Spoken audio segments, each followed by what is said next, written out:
Historical and Cultural Project webinar.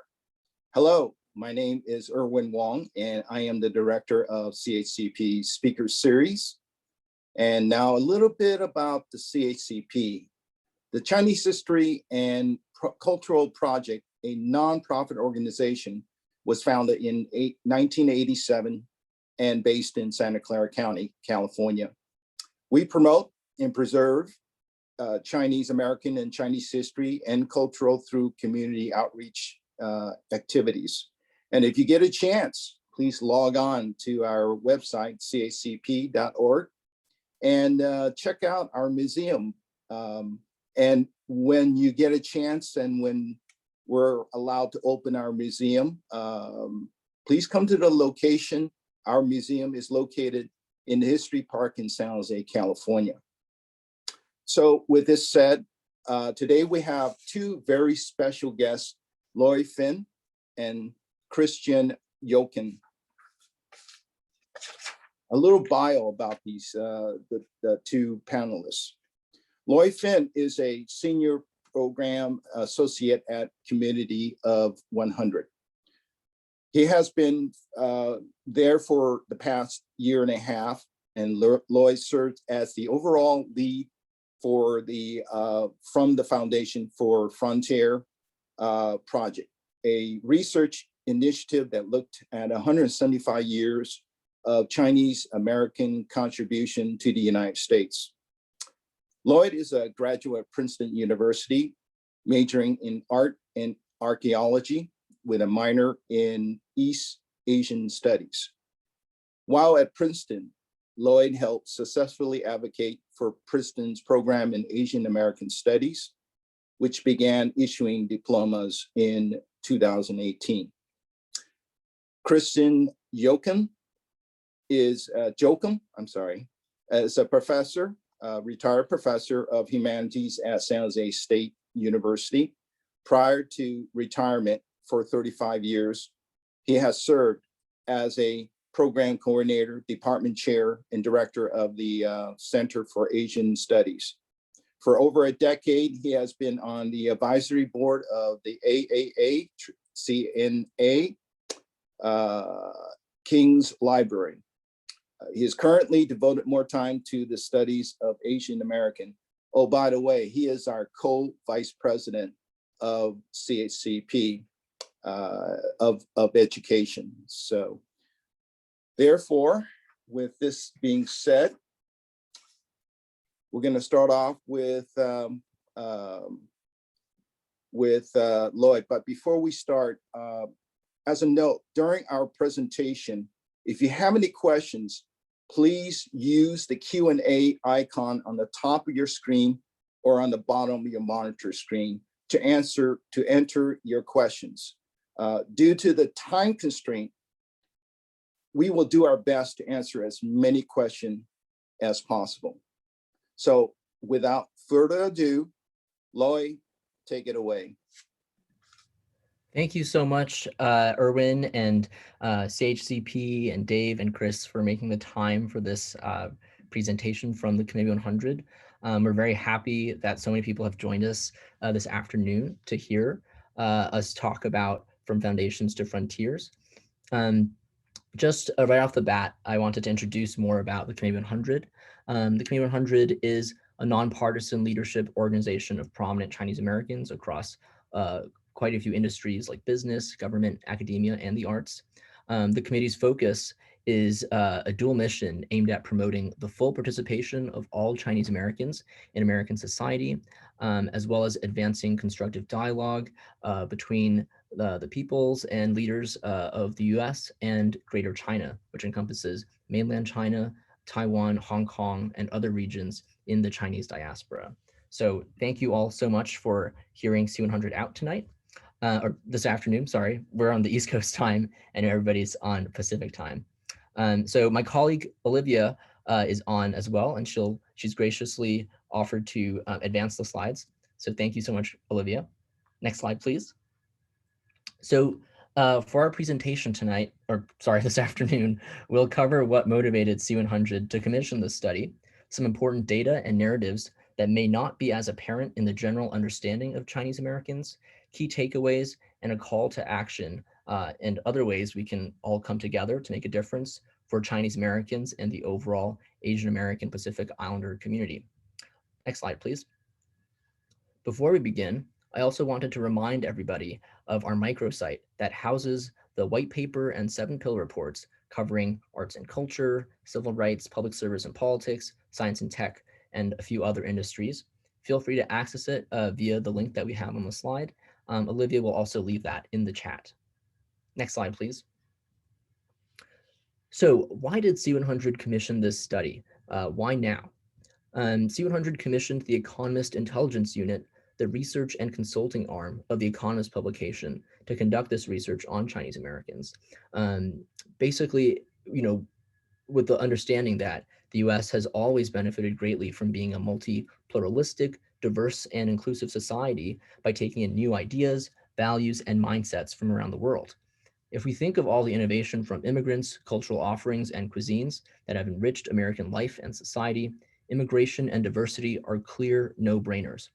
After all, race is a central issue in the US, accelerating the need for the community to know its own history and its past and current role in race relations. However, in the past few years, and especially in 2020 and now in 2021, we've witnessed a skyrocketing in anti-Chinese sentiment that quickly expanded to overall anti-Asian sentiment that most likely will not dissipate. From March 19, 2020 to date, our colleagues at Stop API received over 3,000 reported incidents of racism and discrimination targeting Asian Americans across the US. And over the past couple months, well-documented vicious assaults against Asian American women, elderly, veterans, and others have made national headlines and finally focused the spotlight on virulent anti-Asian racism.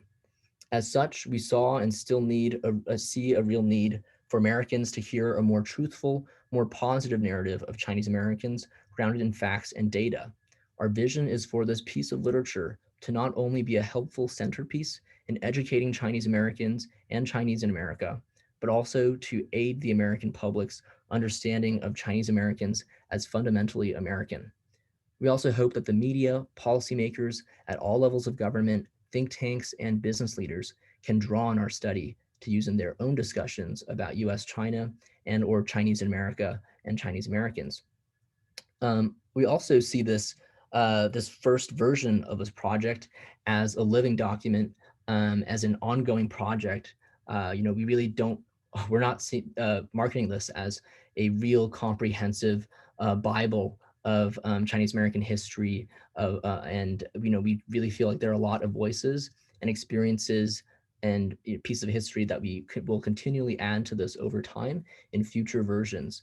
And we really wanted to emphasize that a part of this outreach is better understanding, what contributions and histories of struggle that we continue to have to, add to this narrative.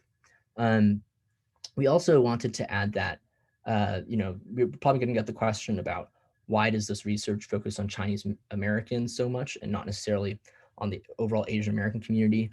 We feel like it's really important to focus on disaggregating API as a term, as well as data and all these things associated with each community, because there are a lot of different aspects of the Chinese American experience, history, that are different from the experiences of Japanese Americans, Filipino Americans, you name it. And by understanding those differences, we can better understand one another and then better understand how we can come together and actually advocate for shared interests, to the overall American audience. Next slide, please. So who are we? Chinese Americans are a fast-growing, diverse community. We are 5.3 million strong, composed of 3.9 million US citizens and 1.3 million non-citizens, encompassing permanent residents and visa holders. And this is a group nowhere close to being monolithic, but filled with diversity. Although our community is more highly educated on average than the national average, with 58% of Chinese Americans holding a bachelor's degree or higher, 20% of Chinese Americans still do not speak proficient English. And although Chinese Americans overall have an income level above the national average, 1 in 10 households still earns less than $15,000 each year, and 35% have incomes below the national median of $68,000. Next slide, please. Chinese Americans are also diverse in our ethnic backgrounds and origins. About 80% of Chinese Americans identify as solely Chinese, with the remaining 20% representing multi-ethnic or multiracial backgrounds. Members of our community not only hail from the regions of mainland China, Taiwan, and Hong Kong, but also Vietnam, Indonesia, Malaysia, Singapore, the Philippines, and Latin America, representing some of the different waves of immigration and routes Chinese immigrants took in coming to the US. Chinese Americans are also spread throughout the United States. New York, SF, LA, Hawaii, and the DC area represent some of the largest hubs of Chinese Americans. But as evidenced by the chart here, we're a growing presence in some places that may at first seem unexpected, including Texas, New Jersey, Pennsylvania, Illinois, Washington State, and Florida.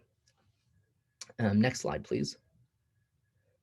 Of course, no presentation on Chinese American history or of Chinese American contributions would be complete without a discussion of the Chinese Exclusion Act of 1882, a particularly dark moment in American history whose impact is still felt today. From the 1850s through the late 1870s, Chinese immigrants came to the West Coast seeking better economic opportunities than they had in Qing Dynasty China as a means of earning income to send back to their relatives. Due to their lack of legal protection and pressure to earn the income to send home to support their families there, Chinese laborers often took low-wage work below the wages that were paid to white laborers, which ended up creating more competition for jobs. This led to deep resentment from white laborers displaced from work and now facing a lot more competition for work. Domestic resentment from those white labor interests led to legislative action at the state level, specifically restricting the rights of Chinese in America, as well as immigration pathways to the US. At the same time, extrajudicial acts of violence were often committed against Chinese in America, without strong mechanisms of enforcement to deter such crime or to prosecute them, and of course, the lack of political will. Driven by anti-Chinese sentiment and opportunistic politicians, the US Congress passed the Chinese Exclusion Act in 1882, which stayed in effect for 6 decades until 1943. The act barred the entry of Chinese workers and prohibited Chinese people from becoming citizens through naturalization. As a result, Chinese Americans were restricted to the margins of society, facing limited employment opportunities and possessing no political power. This piece of legislation contributed to the reversal of the trend of increasing Chinese immigration that we can see here on the chart. Next slide, please. Zooming back out to look at the overall history of Chinese ethnic immigration to the US, spanning at least 175 years, we see a tapestry of difficult periods and challenges to Chinese Americans in establishing themselves as American. In addition to the Chinese Exclusion Act, there were other restrictive policies that targeted Chinese Americans. It certainly was not the last. One example is the California Alien Land Law of 1913 that prevented ownership or long-term leasing of land. Of course, this is against the backdrop of several other racist policies targeting Black Americans, like Jim Crow laws and Plessy v. Ferguson, and laws against Jewish Americans, Irish Americans, Italian Americans, Eastern European Americans, etc. In 1943, the US Congress repealed the Chinese Exclusion Act, but still kept restrictions against Chinese in America in place for the most part. It wasn't until the Immigration and Nationality Act of 1965 that these restrictions were fully lifted and Chinese immigrants could come to America and stay on more equal footing with other immigrant groups. Next slide, please. So now that we have a basic overview of Chinese immigration to the US, let me provide a brief overview of how we are presenting our community's contributions. We'll cover the contributions in the following 3 buckets: building an economic powerhouse, strengthening national institutions, which covers things like justice, politics, and public service and civil rights, and then enriching the social and cultural fabric. Next slide, please. Chinese Americans today are present in a wide variety of industries and occupations. We're making contributions as chefs, taxi drivers, bankers, lawyers, scientists, teachers, accountants, and many other occupations. In the US workforce, there are 2.3 million Chinese Americans. Today, Chinese Americans contribute $304 billion in consumer spending, which supports 3 million jobs in this country, many of which support non-Chinese Americans. Entrepreneurship has also been one of the key avenues by which Chinese Americans have not only carved livelihoods out for themselves, but also made a remarkable impact. Chinese restaurants are one prime example of just this. 1 in 10 businesses that provide food and accommodation services is Chinese American owned.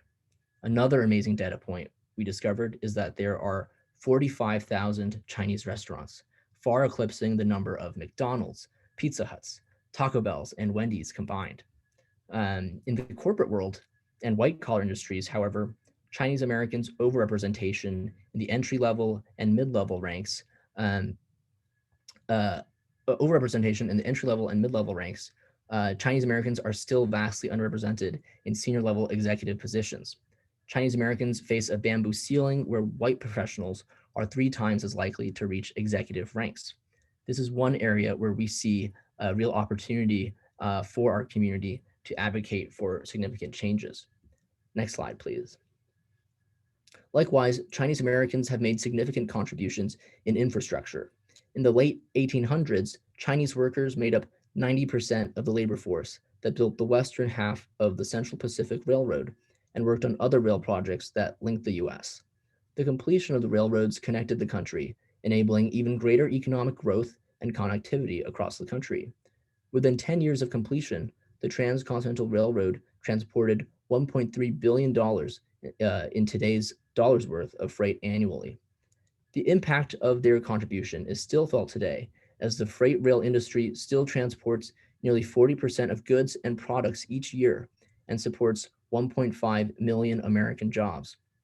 Additionally, if you like wine, you may especially appreciate this data point.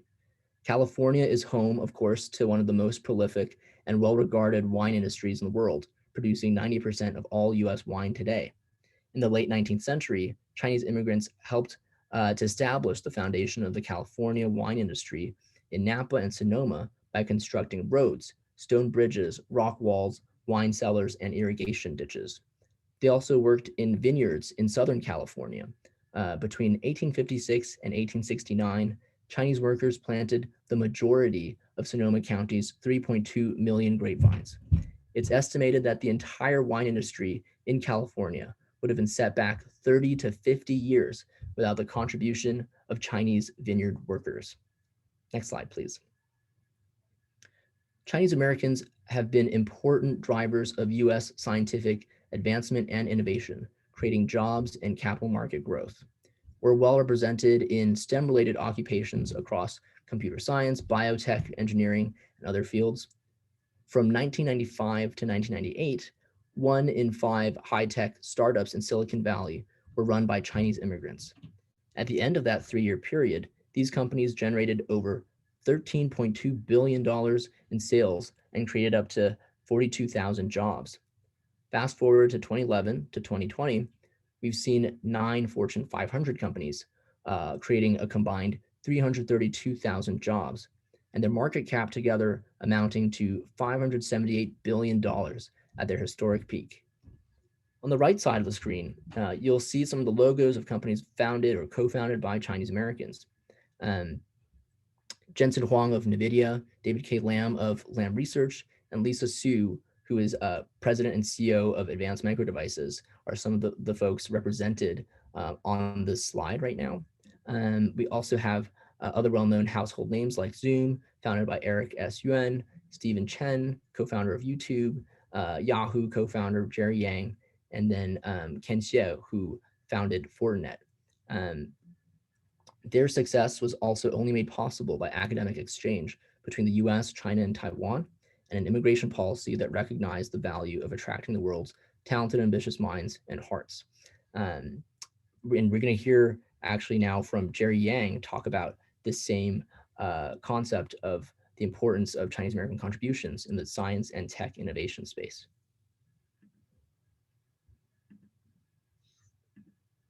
Hi, I'm Jerry Yang, and I'm very proud to be talking to you today about Project Elevate from Committee of 100. especially regarding the science and technology report. America owes a lot of its global economic and geopolitical leadership in the decades after World War II, in part to Chinese American and other Asian American scientists and innovators. Chinese Americans have played an integral role throughout history, from the Manhattan Project to the space race, to the digital revolution, and to the currently ongoing fourth industrial revolution today. And yet, the perception of Chinese American as a perpetual foreigner whose loyalties to America is always suspect continues to place limits on the positive impacts that Chinese American scientists are able to have. One of the findings of the report is that since the 1950s, many scientists of Chinese descent working in the United States have been suspected and even charged with spying for China. Analysis of 136 cases brought under the Economic Espionage Act between 1997 and 2015 found that over 20% of Chinese and Asian defendants were ultimately not convicted of espionage or any other major crimes. That 20+% is twice the rate of defendants from other ethnic groups. This bias must end if America seeks to sustain and reinforce its competitiveness in science and technology and innovation. We have seen throughout history that progress is born out of diversity of talent, of minds, and of opinions. We've also seen that diversity and inclusion are the values of many communities, including those of the Chinese American community. And we have to fight against an urge to close our minds and fight the urge of xenophobia in this very current geopolitical environment today. I'll take myself as an example. I owe my own achievements to the Chinese American and Asian American men and women who fought for equity and paved the way for me in science and technology. Someone once said that I was quoted, or actually somebody said that I created the blueprint for what is possible on the internet. It's actually due to the contributions of individuals like Chi-Tang Sa that I had the opportunity to found Yahoo, co-found Yahoo in 1994.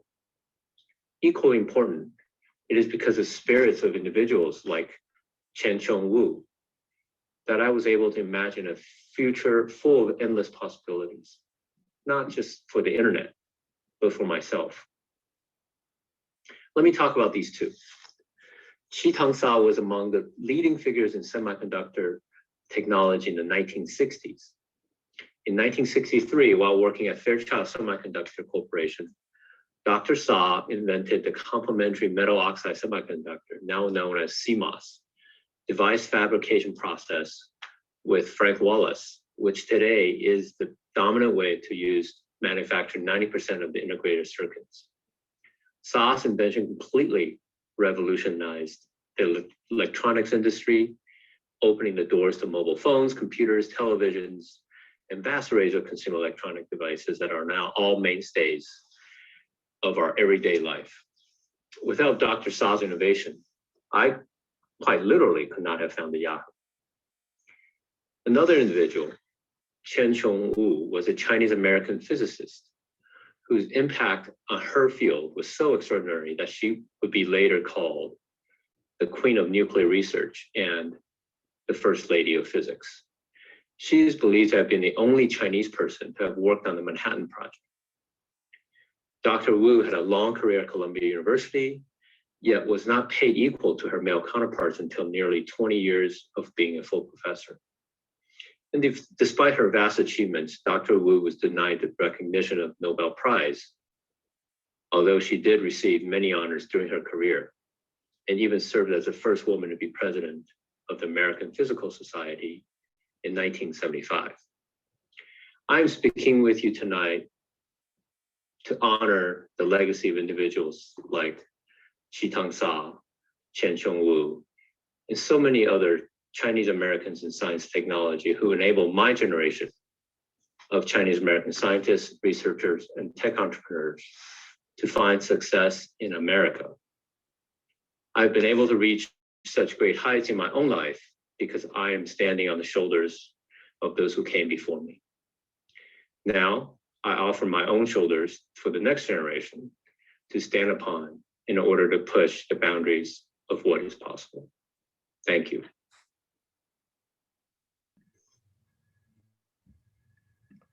Great. And so we just heard from C100 member Jerry Yang, and so on the science and technology front. And so we're very thankful he could give us time to record that for us. So in terms of the next section, here we'll be talking about Chinese American contributions in the realm of justice, civil rights, and public service. So here I'll highlight only one of the two Supreme Court cases currently listed on this slide. In United States v. Wong Kim Ark, there was Wong Kim Ark. He was born in the US to Chinese immigrant parents who were Chinese citizens. Wong previously had visited China and returned to the US without any issues with re-entry. But in 1895, upon returning from another trip to China, he was detained at customs in SF for 5 months on steamships in the harbor. With legal help and support from the Chinese Consolidated Benevolent Association, Wong challenged the decision, which ended up being heard by the US Supreme Court. In a 6-2 decision, the court definitively ruled that if a child is born in the US to Chinese citizens who are lawful permanent residents, that child is then a US citizen under the Citizenship Clause of the 14th Amendment.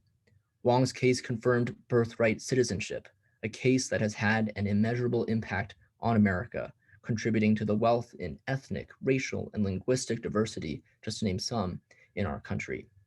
You know, I and my sister most likely would not be here today without this ruling, as Wong's case, and in Wong's case, as my parents came from China to the US in the early 1990s and were of course not US citizens at the time. Next slide, please. So here I'll only talk about this very quickly in the interest of time. Chinese Americans have an increasing presence in public service. The number of Chinese Americans employed in public admin roles grew by 68% from 2009 to 2018. Chinese Americans are now punching above our weight, as seen in the table on the right. You can see some of these occupations and roles in public admin. Of course, you know, we can constantly aim to, you know, push further and make sure the pipelines for, you know, larger roles and, you know, larger, the upper echelon roles in these fields, you know, has Chinese Americans represented. Next slide, please. Another moment in Chinese American history that's integral to the Chinese American narrative is the 1982 murder of Vincent Chin. Chin was a 27-year-old Chinese American from Michigan who was killed by 2 white auto workers angered by the loss of auto manufacturing jobs to Japan. They brutally beat Chin with a baseball bat, but received a punishment of no jail time and only $3,000 in fines with 3 years worth of probation. This tragedy triggered an outpouring of collective grief in not only the Chinese American community, but also the overall API community. Chinese American youth, parents, and grandparents marched and protested around the country, demanding justice for Chin, his family, and Asian Americans everywhere. The protests of BLM in 2020 are actually much closer to the Chinese American experience than what may seem the case. Protest and raising our voice for justice have long been part of our DNA as Americans and as Chinese Americans. Next slide, please. Although the stereotype of Chinese Americans as doctors, engineers, and lawyers is hard to break, we have data to show that Chinese Americans have been challenging those preconceived notions of Chinese Americans. For example, we have some notable contributions by select Chinese Americans like Maya Lin, who designed the Vietnam Veterans Memorial in DC, which sees 5.6 million visitors each year, second in attendance only to the Lincoln Memorial. We also have Crazy Rich Asians, which was the highest grossing romantic comedy of the last decade, and it also featured an all Asian cast. And then we have individuals and journalists like Richard Louis, who are mainstays of news television, network television at a place like MSNBC, continually making a name for himself and really showcasing our community's contributions in journalism. And then you can see a chart on the left which demonstrates Chinese American representation that has actually been at or actually above our share of the overall US population. So, we can see fashion designers being 5.6% of the US population, or 5.6% of their share of the industry, whereas Chinese Americans' share in the U.S. population is at 1.2%, and then with architects, it's at 3.5%. Basically, 1 in 30 architects being Chinese Americans. These might seem like really big numbers for us, and I'm not trying to diminish the impact we've had so far. But again, I think we have to continually ask ourselves, right? Like, who in our community is making it to the highest positions offered in these fields? Are there enough Chinese Americans and by extension Asian Americans represented at those highest levels? The answer is most likely no, or not enough, or we can always do better. And that's how C100 sees this as well. We can continually advocate for building those pipelines out and demanding that diverse voices and individuals who are talented are represented from our community at those highest levels. Next slide, please. Last but not at all least is the Chinese Americans who have made and continually make enormous contributions in the arena of public health. Chinese Americans account for 7% of biological, medical, and other life scientists in the US, more than 5 times our share in the total US population. This 7% of all those scientists and doctors includes a substantial number of doctors on the front lines of the ongoing COVID-19 pandemic, other doctors still seeing patients during this really tense and dangerous climate, and scientists and researchers working on various vaccines. Also, the N95 mask, one of the staples in doctors and nurses' fight against COVID-19, was also invented by a person, an American of Chinese descent, by the name of Peter Tsai. An interesting small fact. In the fight against the HIV/AIDS epidemic, several Chinese American researchers also made remarkable contributions to containing the epidemic and safeguarding public health. In the mid-1990s, David Ho, a leading Chinese American physician, developed an HIV treatment known as combination antiretroviral therapy, which involves a combination of drugs that work together to help to treat HIV. This treatment proved to be a turning point for the epidemic. Dr. Ho's therapy transformed AIDS from a fatal disease into a much more treatable, non-life-threatening condition. Since its implementation in 1996, this therapy has helped to significantly reduce HIV/AIDS mortality in the US and beyond. So far, more than 25 million people worldwide have benefited from that treatment. Next slide, please. So now that we've heard a lot about the contributions that currently that we've made as a community up to this point, what are some of the barriers that continue to exist that prevent us from making the most of our ability to make those contributions? One thing that we've identified is, the socioeconomic diversity in our community, and that represents a lot of our community still being below the median income level. There's also significant limited English language abilities that then prevent a lot of people in our community from being able to contribute the most that they can. And then we also have a low voter turnout in many elections. That's a consistent problem amongst Chinese Americans.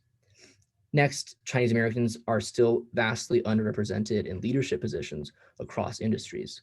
So in the corporate sector, for example, Chinese Americans account for roughly 3% of all professionals, but only hold 1.2% of executive positions. In higher ed, Chinese Americans are well represented amongst teaching and research staff at 2.2%, but still hold only 0.5% of all college president roles. And then third, of course, anti-Chinese sentiment linked to COVID-19, as well as geopolitics between the US and China, continually generate these kinds of tensions between Chinese Americans and Americans at large, fueling harmful narratives of Chinese Americans as perpetual foreigners and outsiders, not to be trusted. Next slide, please. And some key takeaways that we've had are: one, Chinese Americans have made extensive contributions despite discriminatory barriers. Second, Chinese Americans have evolved in terms of their contribution over time. And third, we see a lot of potential for Chinese Americans to continually contribute to America, but we first have to, really dismantle all those persistent stereotypes and exclusionary attitudes, within the American population at large, and then amongst politicians. And then next slide, please. So some calls to action that C100 has identified as areas where we are really focusing our energy in terms of working with Chinese Americans in our community and with other allies in the API community and other groups, to educate American society about the immense history of contribution struggle by Asian Americans. Second, how do we reject and profiling of Chinese American scientists and researchers? Third, how do we break down the bamboo ceiling and work together to support leadership roles for API across industries and fields? And fourth, how can we join together in collaborative projects and efforts that will demonstrate the power and voice of the full API community and our allies? Next slide, and this is going to be over soon. Chinese Americans, this is our project. This is the landmark study that C100 has focused on, and you can find it at that link there. We'll put it in the chat once this presentation is over. We really hope that you can check it out and share it with your network. Finally, next slide.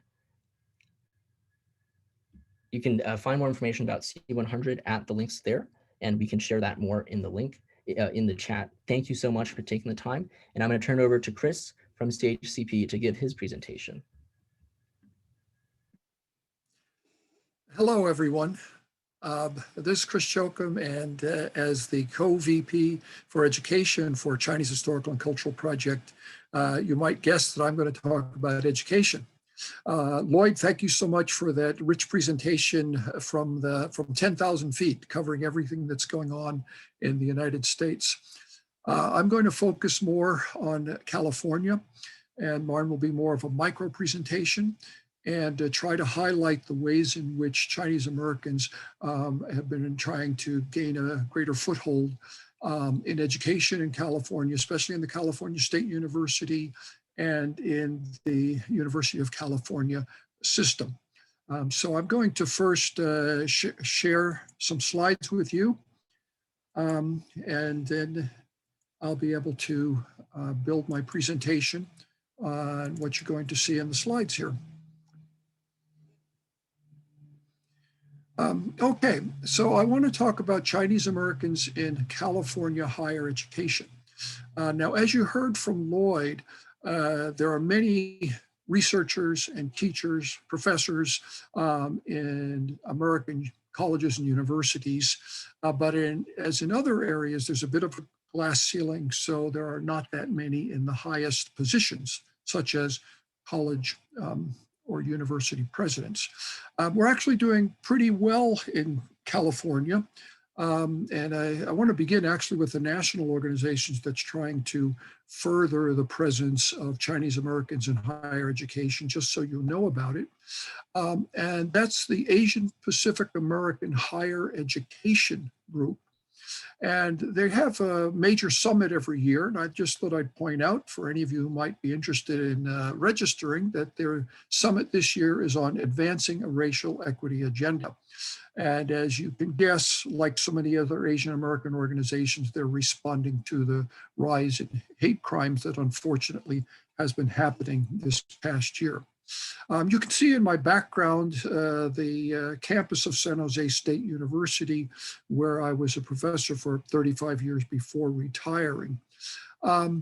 For a long time, the Asian Pacific Islander Faculty and Staff Association at San Jose State has itself been very active in trying to advocate for a greater presence of Asian American staff, faculty, and of course, student voices. This began back in the late 1980s and early 1990s. One of my first Chinese American friends at the university was Rose Deng. And she, at that time, was the dean of the College of Applied Arts and Sciences. And then she went on to a very fine career in higher education, becoming the chancellor of the West Valley Mission Community College District locally, and then being invited to become the president of the University of Hawaii at Hilo, a position which she held into her to her retirement about a decade ago. She's very much a local success story. I also want to point to another local success story. Belle Wei is currently holding a special chair in the College of Engineering at San Jose State, and she's a national figure in the movement to advance the presence of women in science and engineering. And by the way, after being the dean of the College of Engineering at San Jose State University, she went on to be the provost and academic vice president at Chico State University before returning to her current role at San Jose State. You probably know about a couple of the next people I'm going to be talking about. Some of the most well-known higher education executives have been in the UC system. Probably the most famous of them, because she was the first Asian American president of a major research university in the United States, was Zhang Tian, who was the chancellor in the California State University. We call the head of a campus a president, and in the UC system, they call that head person the chancellor. He was chancellor from 1990 to 1997, and was quite a presence there and got all kinds of accolades for the wonderful job that he did leading UC Berkeley. Less well known, but actually serving much longer and being in some ways even more effective, was Henry Young of my alma mater, UC Santa Barbara. And I'm very happy about Henry Young, because the reputation, the academic reputation of UC Santa Barbara, is about 100 times what it was when I was a student there in the late 1960s. He's really the main reason for that. He came in 1994 with a mission to enhance the academic reputation of UC Santa Barbara. He brought 5 Nobel laureates in and accomplished his mission. And beyond that, he was selected by the entire UC system in order to develop the UC Santa Barbara campus into a much larger and prestigious university.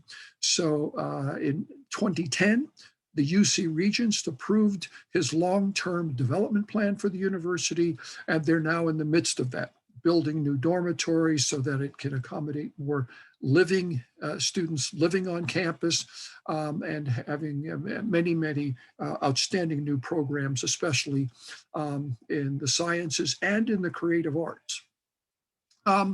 Currently, the California State University has its first Chinese American president, and that is Richard Yao, and he's president of the California State University Channel Islands in the Ventura area. So he's a very distinguished psychologist, and has a prior to serving in this role, was at the Nevada State College, where he was the dean of student services. So another Chinese American star in California higher education. I want to say something about the faculty at the California State University, especially in the area of Asian American studies. Lloyd mentioned, and I mentioned, the unfortunate development in the last year of a rise in hate crimes against Asian Americans. Well, the leader in the research in this area, and the leader in establishing the State Asian American Pacific Island Hate Center, which is I'll show you the website in a minute, where people go to report crimes. So if people say, oh, there's a rise in crimes and there's such and such number and it's increasing by such and such a percent, and so forth, this gentleman, Richard Young, is one of the real key figures in making us aware of this through the research and through the website that he set up. And here is the website, and it's, if you want to find it, it's stopaapihate.org, and you can go here not only find out what's going on, but in particular to report incidents of, to report hate crimes against Asian Americans, or to learn about what you can do about it. So I'd like to, give a real round of applause to Russell Jung and to the program that he started, and to say that, Asian American faculty at the California State University, he's at San Francisco State, by the way, have had a really strong role in this area. Finally, I'd like to say that certainly, it's good to have these initiatives to try to do something about these crimes as they are now happening. But more important would be to take action to make sure that people have a better understanding of Chinese Americans and Chinese American history, so that we don't end up in this situation where there will be these acts of hate based in ignorance and misunderstanding. And of course, as you found out today, the Committee of 100 has as its goal trying to raise awareness about this history and about these issues. Well, many of you may have heard. If not, I want you to know that starting right now, the California State University campuses, all 23 of them, are developing curricula so that every student will have an ethnic studies course during their 4 years, or however many years it takes for them to finish their degree at all of the California State Universities. And that these ethnic studies courses, of course, will incorporate the history of Asian Americans and Chinese Americans and their contributions to American society and American history. So I hope you're happy as I am about that news, and that you'll look forward to our young people being able to take these courses in the future.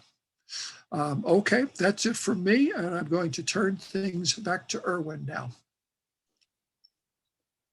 Thank you, Chris. Wow, that was fantastic. Thank you very much, Chris. And thank you, Lloyd, for your presentation. And now it's a time for Q&A. We have about 12 minutes to answer your question. We'll do our best to answer as many questions we can. And then we'll have a closing statement at the end. So with that said, here's the first question. And this is for Lloyd.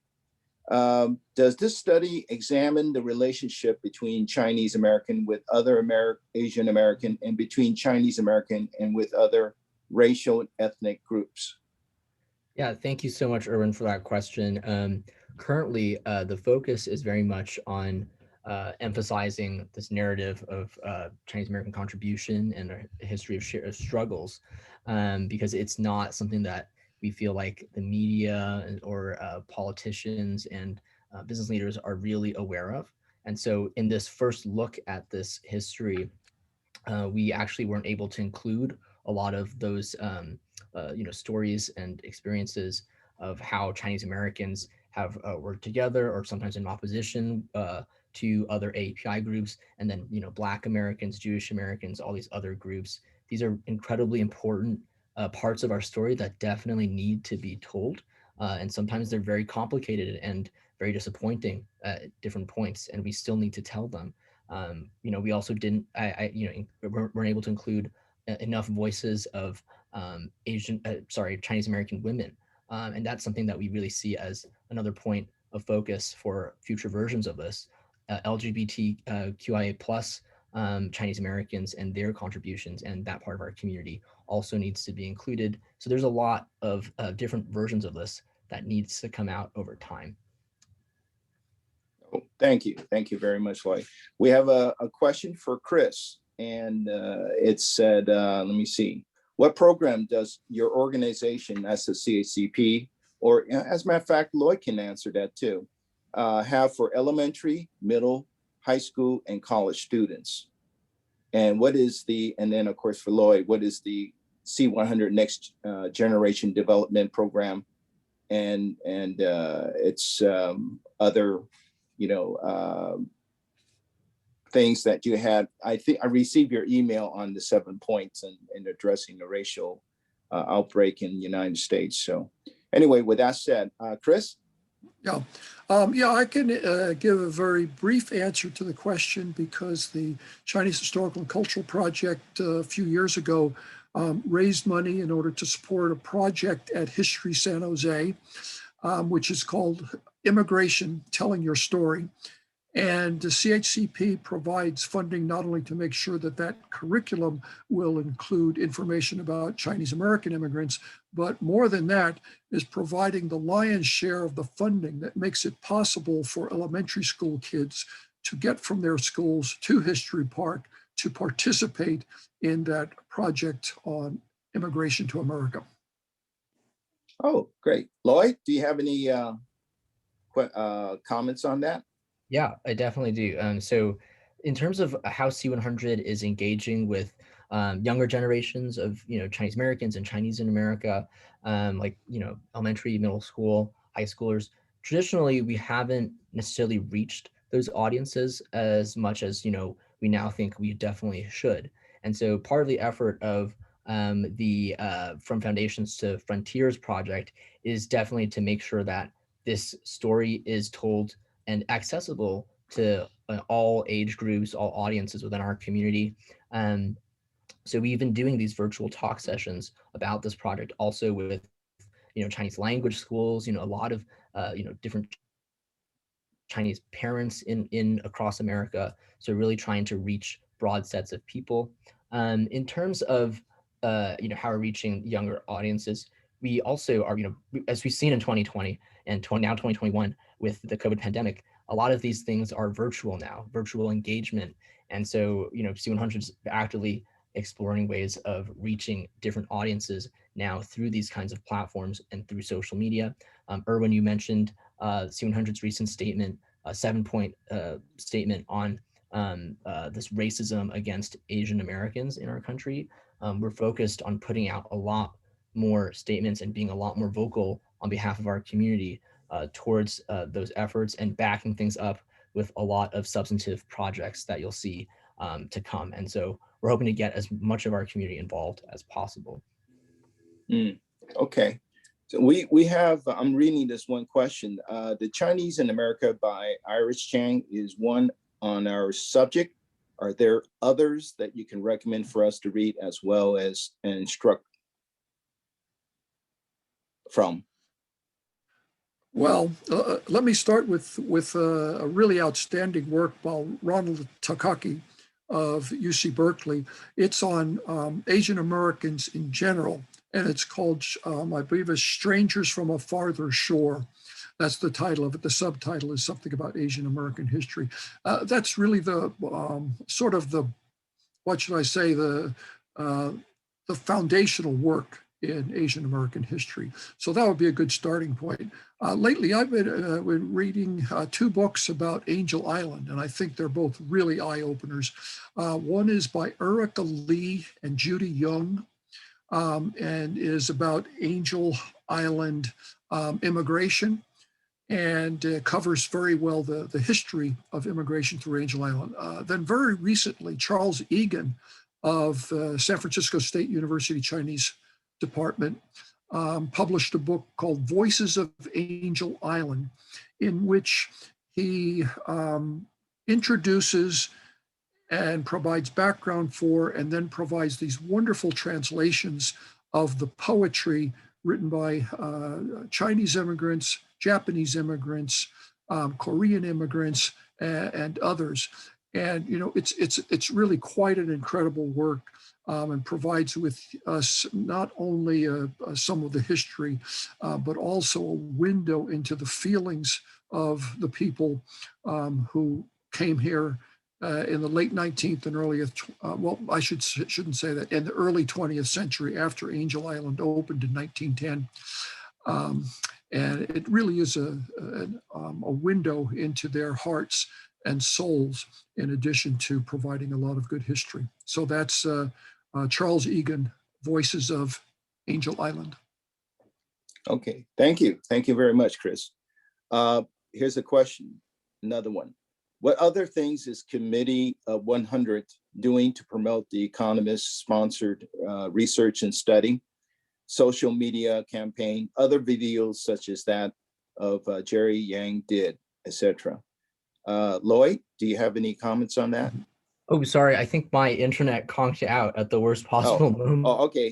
Could you Here's the repeat that? question. I'm so sorry. You ready? I Yeah, understand. so What sorry. other things is Committee of 100 doing to promote the Economist-sponsored research study, social media campaign, other videos such as that of Jerry Yang did?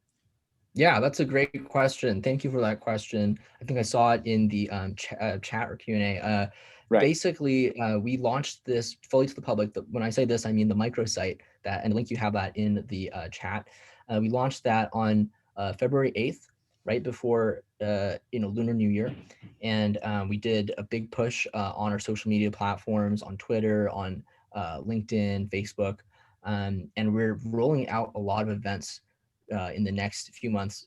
A lot of these events are like these, virtual talks that we're doing like tonight with different groups across the community, like Chinese American professors, parents groups, different historical societies, different professional associations of Chinese and Asian Americans. We're really different churches. We're really trying to run through that list and really bring this to as much of our community as possible.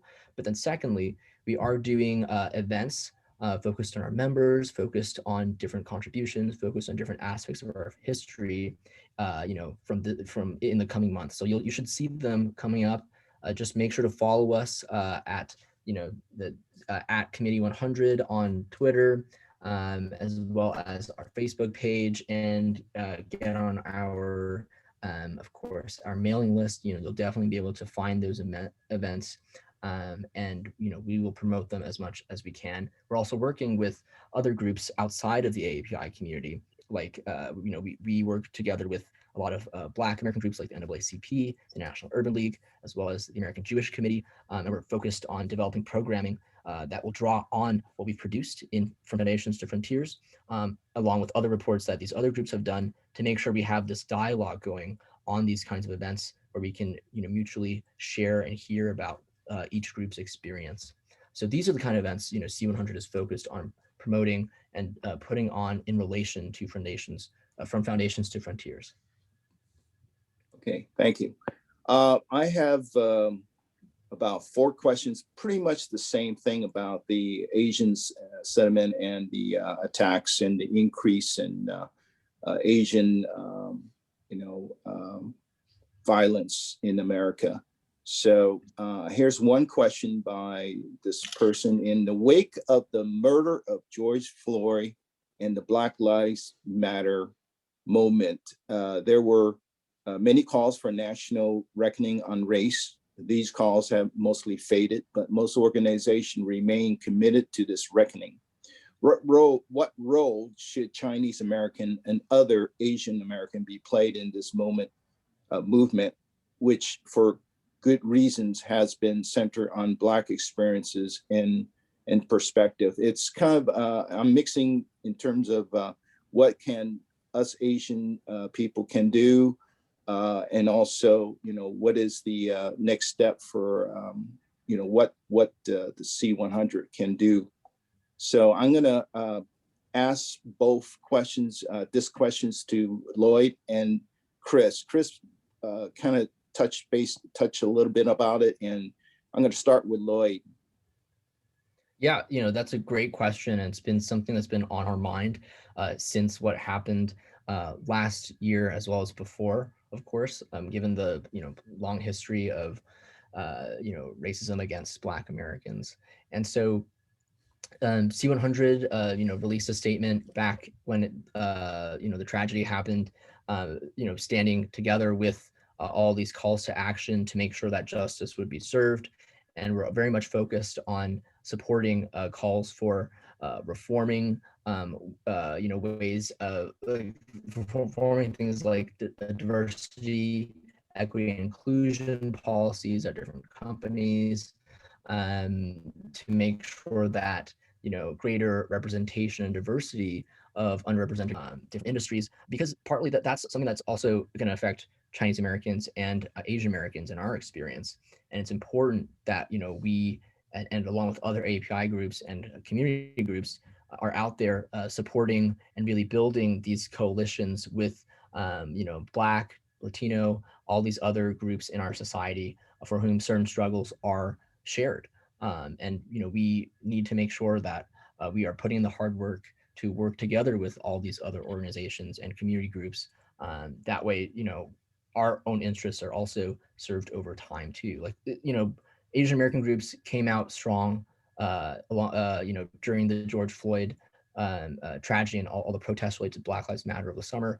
And when these waves of anti-Asian racism, were being reported more in the media, who came to defend or also call for justice, right? It was other Black American groups. And I think this kind of relationship really needs to be built over time. And we are very thankful that we have this kind of support. But it was only possible, based off of, a shared sort of sense of solidarity with those other groups when instances of injustice happened to them. Sorry, Chris, I know I spoke a little long. No, that's fine. I just That's say fine. amen. That's very well put. And okay, any other comment? Chris, you said a lot. I used the wrong word, little. You said a lot on that subject. So Right, thank you. I did already get to cover my contribution to that discussion. Okay, so this pretty much ends the webinar. And thank you everyone for coming. I like to pass this over to Lloyd, who will give a closing statement. Yes, thank you everybody for tuning in. I just wanted to make sure that you had a chance to fill out this poll. It's 3 questions. We just wanted to get a sense of how we did, how much you enjoyed the presentation. It'll really help us better understand, how we can structure this presentation differently in the future. And we also want to know what aspects of the report do you want to see more covered in future projects or future programming. We would love to hear more about that from you. So definitely take a moment to fill that out. In the meantime, I also wanted to thank you all for tuning in. C100 historically didn't do this kind of grassroots engagement that much. And, we really should have been doing this 30 years ago and really building these connections with our community. And so we really value the time that you've given to this kind of engagement. And we know that there are areas that we can constantly improve on. And so part of that is, you showing up and hearing us out first. So we're very grateful that you all tuned in for tonight's, this afternoon's programming. And we're very excited to work with you at an organizational level, CHCP, as well as all these other groups that other people in the audience represent and bring to the table, as well as you as individuals also bring to the table. And so C100 really wants to make sure we're doing our homework about our community and putting in the hard work to better understand our community's interests, what people are worried about, what people are really happy about and grateful for. And we want to be able to advocate substantively and effectively, on our community's behalf. And so this kind of engagement is something we really value. So also, if you feel like we weren't able to answer your question or there's something you wanted to leave us with, definitely email me at c100@committee100.org, committee100.org, and we will make sure to get your question answered. And if there's any other groups that you have access to that would be interested in this kind of engagement or talk, definitely, get in touch with us. We're very, very happy to engage with you and put on this kind of programming for that group. So thank you all so much. Thank you, Lloyd. And Chris, I know this is last minute. I apologize. Do you have any closing statement that you would like to make? Yes, I'd just like to give my best to the Committee of 100 and really thank them for linking up with local Chinese American historical and social institutions all over the country and partnering with us to help further understanding of Chinese American society and history. Thank you. Okay, so this ends the webinar. Again, thank you everyone for coming. Thank you, Lloyd. Thank you, Chris. And I'd like to say goodbye to everyone. Stay healthy and be safe, everyone. So good evening, good afternoon. Take care.